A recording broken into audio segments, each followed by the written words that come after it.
Kalau di dalam Islam sendiri sebetulnya kata kafir itu tidak berarti orang yang berbeda agama, itu sama sekali nggak ada loh artinya seperti itu.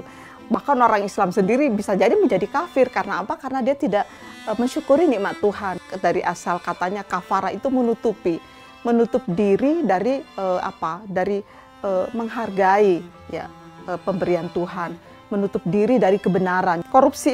Koruptor itu adalah kafir karena dia menutup diri dari kebenaran. Sayang sekali dalam pendidikan agama kita, kata kafir itu mengalami degradasi, dikerdilkan, artinya menjadi orang yang bukan Islam itu kafir.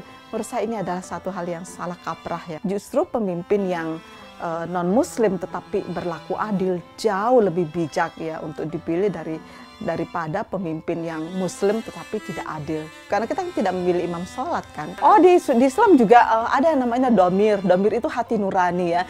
Karena itu dalam banyak hadis Rasulullah SAW itu selalu berkata bahwa sebetulnya iman itu ada di dalam dada ya. Jadi maksudnya itu di dalam dada itu dengarkan hati nuranimu. Siapapun yang kadang-kadang ya mengatakan jangan ini, jangan itu. Tetapi suara kebenaran yang disuarakan oleh suara kemanusiaan itu tidak akan pernah dipendam oleh siapapun ya. Dia akan memencar dan mencari jalan kebenarannya sendiri.